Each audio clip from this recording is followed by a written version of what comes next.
is depending upon the appropriate technology. It is depending upon the vision of the leadership. You can convert waste into wealth. No material is waste. No person is waste. The appropriate technology and appropriate vision can make miracles. That is the philosophy of the life. आणि म्हणून आज मला आनंद आहे की तुम्ही सगळेजण आज पदवी, काही लोकांना डॉक्टरेट मिळाली, काही लोकांना पदव्या मिळाल्या. तुमच्या जीवनामध्ये जे ज्ञान तुम्हाला मिळालेलं आहे त्याचा उपयोग निश्चितपणे तुम्ही समाजात जाऊन चांगल्या प्रकारे कराल असं मला दृढ विश्वास आहे. पहिली गोष्ट जी आहे, जी माझ्या मनातली आहे, ती मी तुमच्यासमोर मांडणार आहे. आपल्या इथे जे सगळं जे रिसर्च होतं ते नीड बेस्ड रिसर्च असलं पाहिजे. आपल्या विदर्भामध्ये जर कृषी विद्यापीठ आहे तो विदर्भ में क्या समस्या है, विदर्भ के किसान आत्महत्या क्यों कर रहे हैं, विदर्भ के क्रॉप्स कौन से हैं, विदर्भ में क्रॉप पैटर्न कैसे बदलना होगा, विदर्भ में एग्रीकल्चर में वैल्यू एडिशन कैसे करना होगा, विदर्भ में एग्रीकल्चर एक्सपोर्ट को कैसे बढ़ाना होगा, इसका अध्ययन करके, इस पर रिसर्च करके, वैल्यू एडिशन करके नई एम्प्लॉयमेंट क्रिएट करना, एग्रीकल्चर ग्रोथ रेट को बढ़ाना और इसके लिए आवश्यक सभी बातों को निर्माण करना, ये हमारी मॉरल और वैसे भी सभी प्रकार की जिम्मेदारी है. अगर हम गंभीरता से सोचेंगे तो 47 के बाद आज तक परिस्थिति में काफ़ी बदलाव हुआ है. जब महात्मा गांधी जी हमारे देश में स्वाधीनता का आंदोलन कर रहे थे तो वो कहते थे कि हमारा भारत गाँव में बसा है. तब 80% पॉपुलेशन हमारे गाँव में थी, पर आज हमारी पॉपुलेशन 65% हुई है. ये जो 25% पॉपुलेशन जो है इसका माइग्रेशन हुआ है, इसका कारण क्या है? क्या ये खुशी से हुआ है? ये मजबूरी से हुआ है.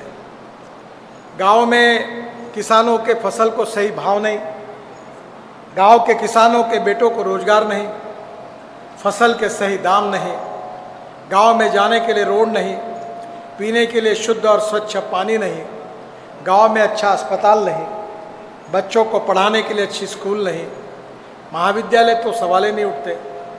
तो स्वाभाविक रूप से रोजगार के लिए बड़े प्रमाण पर जवान लोग गांव को छोड़कर शहर की तरफ आने लगे और ये माइग्रेशन 25% हुआ.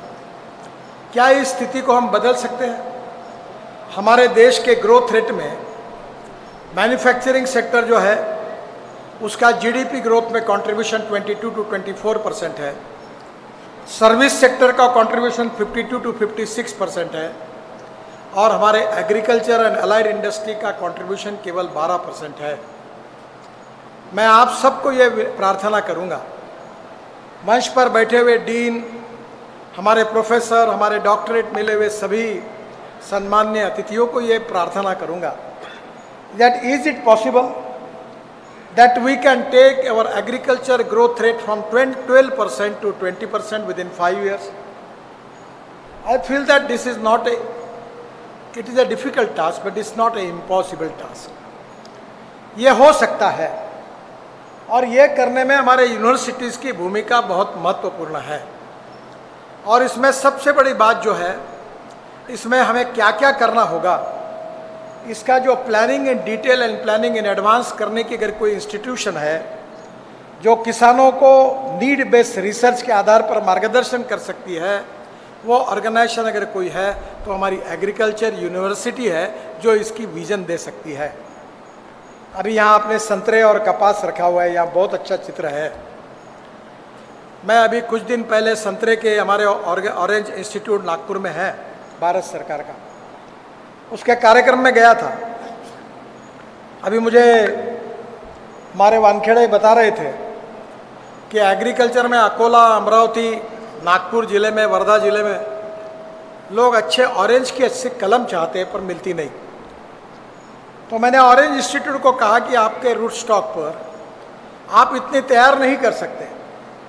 तो पहली बार उनको कहा कि आपके तंत्रज्ञान से समृद्ध अप्रूव करके आप जॉइंट वेंचर में नर्सरीज खोलो. और पहली बार नर्सरी का शुभारंभ हुआ और बड़े प्रमाण पर अब ऑरेंज की नर्सरी शुरू हो रही है, जिसका मार्गदर्शन ऑरेंज रिसर्च इंस्टीट्यूट करेगा और रूट स्टॉक बदलेगा, और जिसके कारण ऑरेंज की क्वालिटी अच्छी होगी, नींबू की क्वालिटी अच्छी होगी, सीडलेस नींबू वो हमारे किसानों के पास ये कल में उपलब्ध होगी, तो हमारी प्रोडक्टिविटी बढ़ेगी, क्वालिटी बढ़ेगी, और क्वालिटी बढ़ेगी तो 2 पैसे मिलेंगे। आपको मैं ज़रूर कहूँगा कि नासिक में जाने के बाद एक शिंदे करके किसान है, उनकी फार्मर प्रोड्यूस कंपनी है, वो 1500 करोड़ के अंगूर एक्सपोर्ट करते हैं। और उस दिन शिंदे उस कार्यक्रम में थे। उन्होंने स्पेन से 10 ऑरेंज के कलमा वहाँ से लाई, और जो स्पेन में अच्छा ऑरेंजेस है उसकी कलमा को यहाँ के कलम के साथ बनाकर वो नई जातियों का संशोधन करने जा रहे हैं। क्या हमारे पास हमारे किसान हमारी नीड बेस्ड रिसर्च के आधार पर वर्ल्ड की मार्केट में जो ऑरेंजेस हमको चाहिए, क्या वो ऑरेंजेस, हमारा टेबल फ्रूट करके ऑरेंज बहुत प्रसिद्ध है, क्या उस कलमों को बना सकते हैं? क्या हम किसानों को ये दे सकते हैं? क्या हम ये नर्सरियाँ खोल सकते हैं? अभी मैं एयरपोर्ट से उतरा आ रहा था तो बीच में पेड़ लगे थे, तो मैंने पूछा कहाँ से आए, तो उन्होंने आंध्र प्रदेश के वो राजमुंड्री से वो पेड़ लाए थे। तो मैंने कहा राजमुंड्री से क्यों लाए, पीकेवी में क्यों नहीं होते? अगर राजमुंड्री में अगर प्लांट तैयार हो सकते हैं तो पीकेवी में क्यों नहीं होने चाहिए? आजू बाजू में ये प्लांट की अच्छी नर्सरी पीकेवी में क्यों नहीं होनी चाहिए? कमर्शियली नर्सरी में अलग अलग प्रकार का प्रोडक्शन क्यों नहीं होना चाहिए? ये हो सकता है, और इसी से क्वालिटेटिव रिफॉर्म होगा। जब वाइस चांसलर साहब मुझे मिलते हैं तो मैं उनको अक्सर 2 बातें कहता हूँ कि हमारे यूएसए में मैं वहाँ गया था, सोयाबीन का पर एकड़ प्रोडक्शन 30 क्विंटल है, अर्जेंटीना में 29 क्विंटल है, ब्राज़ील में 26 क्विंटल है, और विदर्भ में और महाराष्ट्र में और हमारे देश में 6 quintal. What is the reason? You are the expert people. आपको इसका जवाब देना पड़ेगा कि हमें क्या करने से हम इसकी प्रोडक्टिविटी बढ़ा सकते हैं। और इसलिए जीएम सीड की बात होती है, विवाद का विषय बनता है, पर वर्ल्ड में जो टेक्नोलॉजी, जो रिसर्च करके जिन्होंने हासिल किया है, वो भारत में हम हासिल क्यों नहीं कर सकते? इसराइल में 1 एकड़ में 25 क्विंटल कपास होता है, विदर्भ में क्यों नहीं होता? मुझे बहुत खुशी है, मैं गन्ने में काम करता हूँ। हमारे यहाँ कोल्हापुर, सांगली, सातारा जिले में 100 टन से ज़्यादा गन्ना होता था। अब विदर्भ में, नागपुर जिले में, भंडारा जिले में, वर्धा जिले में कम से कम 60 किसान ऐसे हुए हैं कि जो 100 टन 1 एकड़ में ज़्यादा गन्ना का उत्पादन निकालते हैं। ये सिद्ध हुआ है। हमारे यहाँ किसानों में टैलेंट की कमी नहीं है, उन्हें अप्रोप्रिएट विजन देकर टेक्नोलॉजी और रिसर्च करके उनको सही मार्गदर्शन की आवश्यकता है। और इसमें हमारी पर एकड़ एक्सपेंडिचर कॉस्ट को भी कम करना होगा, ड्रोन का इस्तेमाल करना होगा। नैनो यूरिया की बात आई है, 1 एकड़ में हम फर्टिलाइजर पर 2 बोरे यूरिया की अगर बचत करेंगे तो कितना फायदा होगा। To save money is to earn money. तो ड्रोन के साथ स्प्रेइंग करके नैनो यूरिया की, नैनो फर्टिलाइजर की, नैनो पेस्टिसाइड की बात होगी। ये प्रयोग कौन करेंगे? आप ही करेंगे। और आप अगर इसकी लीडरशिप लेंगे आपके गांव में, तो आपका आर्थिक फायदा होगा और आपका अनुकरण पूरा गांव करेगा।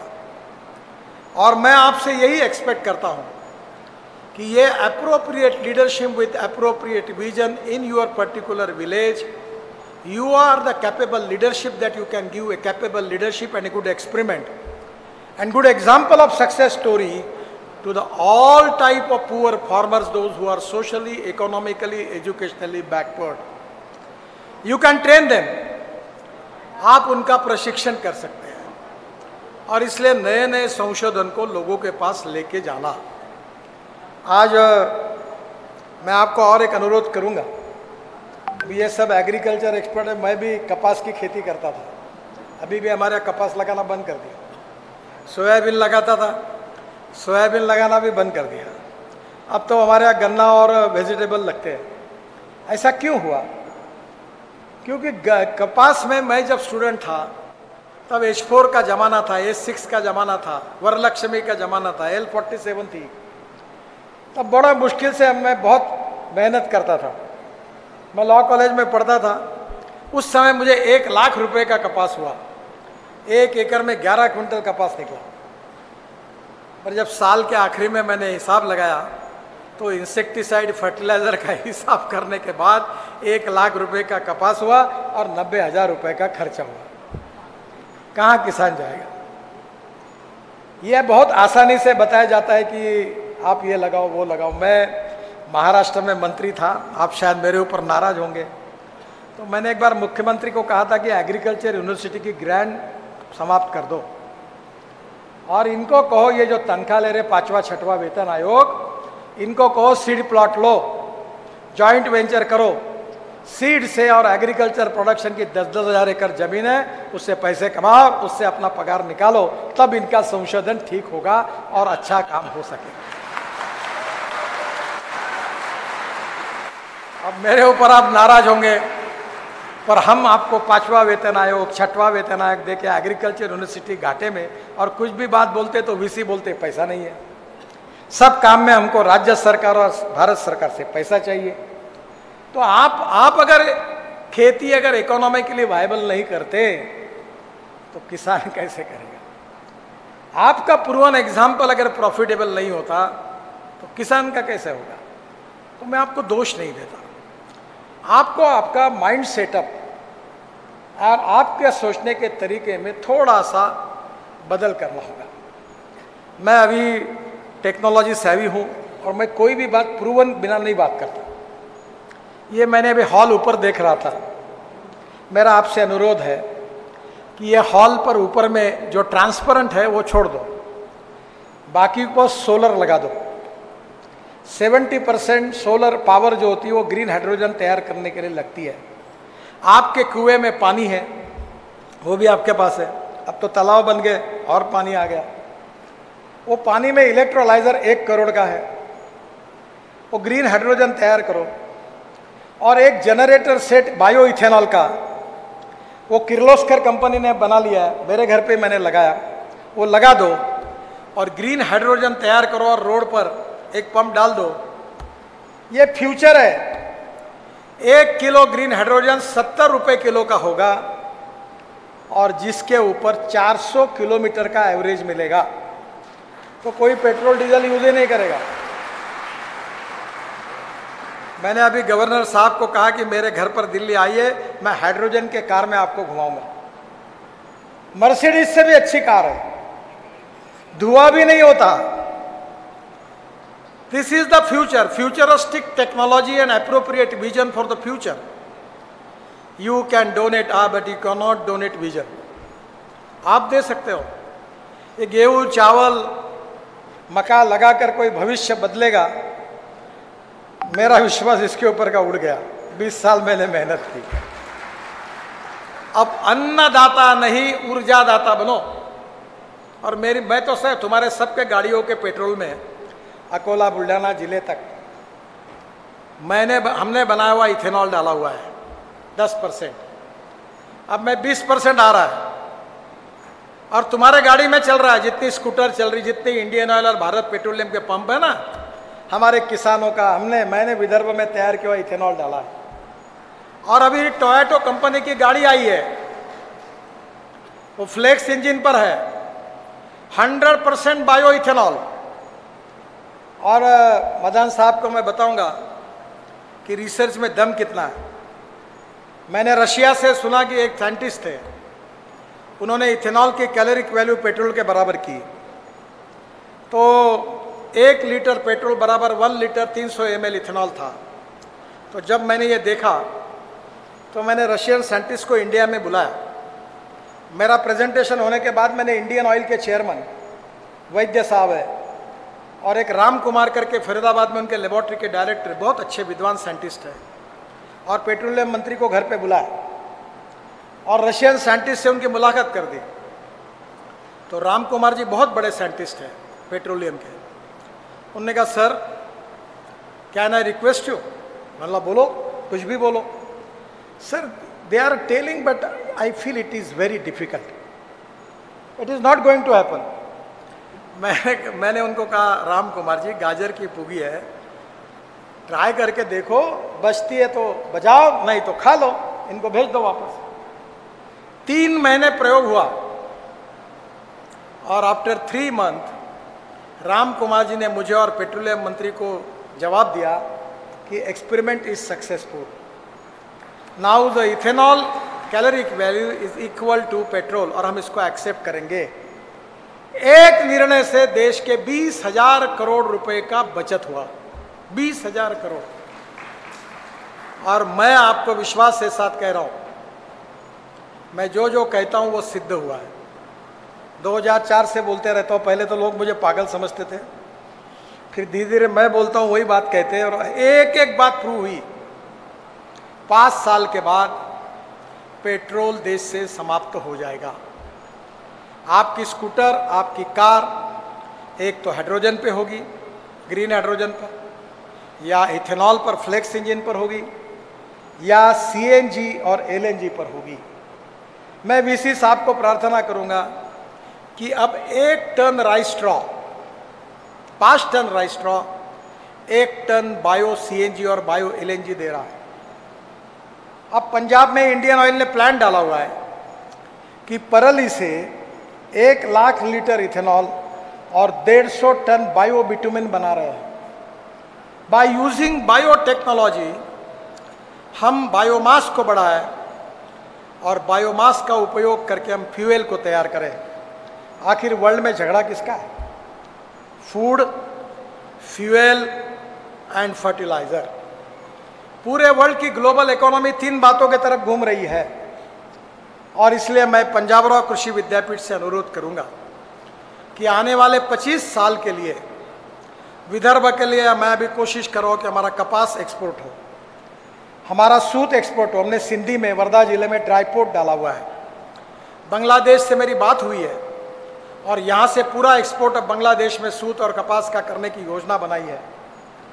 मेरा विश्वास है हमारा संतरा वर्ल्ड में जाएगा, और इन सब बातों के लिए आपका सहयोग चाहिए। Your development oriented leadership, your revision with technology, research and science, your practical successful practices will inspire, motivate the farmers जो farmers suicides कर रहे हैं। और मैं आपको बताऊँ, मेरे जीवन की सबसे बड़ी चिंता है, that is my mission in my life, कि विदर्भ में किसानों की आत्महत्या समाप्त हो। और ये करने के लिए ये यूनिवर्सिटी बहुत बड़ा योगदान कर सकती है। और इसलिए practical approach, out of box thinking, for appropriate vision for next 25 years. और तो आप लोग जो है वो नौकरी मांगने वाले मत बनो, नौकरी देने वाले बनो। ये क्लास 1 क्लास 2 ये काम नहीं है। ये जिनको बनना है उनको बनने दो, ये सब अच्छे हैं जो नौकरी कर रहे हैं। आप नौकरी देने वाले बनो। मैंने अपने जीवन में ये तय किया था, मेरी माँ मुझे कहती थी तुम बैंक में नौकरी करो। मेरे बहनों ही न्यूक्लियर साइंटिस्ट थे, बहन कहती थी तुम नौकरी करो, मैंने कहा नहीं करूँगा। अब मैं एग्रीकल्चर में काम करता हूँ और मेरा टर्नओवर 1500 करोड़ है मेरे प्रोजेक्ट का, अभी 5000 करोड़ हो जाएगा 2 साल में। मैं 15,000 लोगों को रोजगार दिया हूँ, और मैं बिल्कुल अभी इस मत का हूँ कि मैं लोगों को आए हुए कहता हूँ कि एम्प्लॉयमेंट क्रिएट करो। जैसे देश के लिए वेल्थ क्रिएट करना है, वैसे विदर्भ के लिए रोजगार निर्माण करना है। एग्रीकल्चर में, रूरल ट्राइबल फील्ड में आप इंटरप्रेन्योरशिप को डेवलप करके विदर्भ को समृद्ध और संपन्न बनाने के लिए आप रोजगार निर्माण करो टेक्नोलॉजी और इनोवेशन के साथ। और इसलिए मैं हृदय से आप सबको बहुत बहुत शुभकामनाएं और शुभेच्छाएं देता हूँ। मैं बिजनेसमैन नहीं हूँ, मैं तो रोड, टनल और रोड इसका सबका एक्सपर्टाइज मेरे पास है, पर मैं कंप्लीटली एग्रीकल्चर और रूरल में काम करता हूँ, वाटर कंजर्वेशन में काम करता हूँ, अपारंपरिक ऊर्जा पर काम करता हूँ, और खुद प्रयोग करता हूँ। 10, 20, 25 करोड़ साल के गवाता हूँ उसमें, पर मैं यही चाहता हूँ कि एक दिन ऐसा आएगा, ये प्रूवन टेक्नोलॉजी विदर्भ के तस्वीर को बदल देगी। और आप जैसे young talented engineering, science train graduate man power को देखकर मेरा विश्वास बढ़ता है, मेरा कॉन्फिडेंस बढ़ता है और आने वाले समय में आप सब के सहयोग से, यूनिवर्सिटी के सहयोग से ये सोशियो इकोनॉमिक ट्रांसफॉर्मेशन होगा। विदर्भ का किसान आत्महत्या नहीं करेगा और विदर्भ से agriculture export, employment potential create होगा और विदर्भ की एग्रीकल्चर ग्रोथ रेट देश में सबसे ज़्यादा होगी। आप सबके भरोसे यही सपना निश्चित रूप से पूरा होगा। इसी विश्वास के साथ आपको जो डिग्रियां मिली है उसका निश्चित रूप से आपके जीवन में आपकी प्रगति हो, आपका विकास हो। इसी प्रार्थना और शुभेच्छा के साथ मैं अपनी बात को समाप्त करता हूं। धन्यवाद।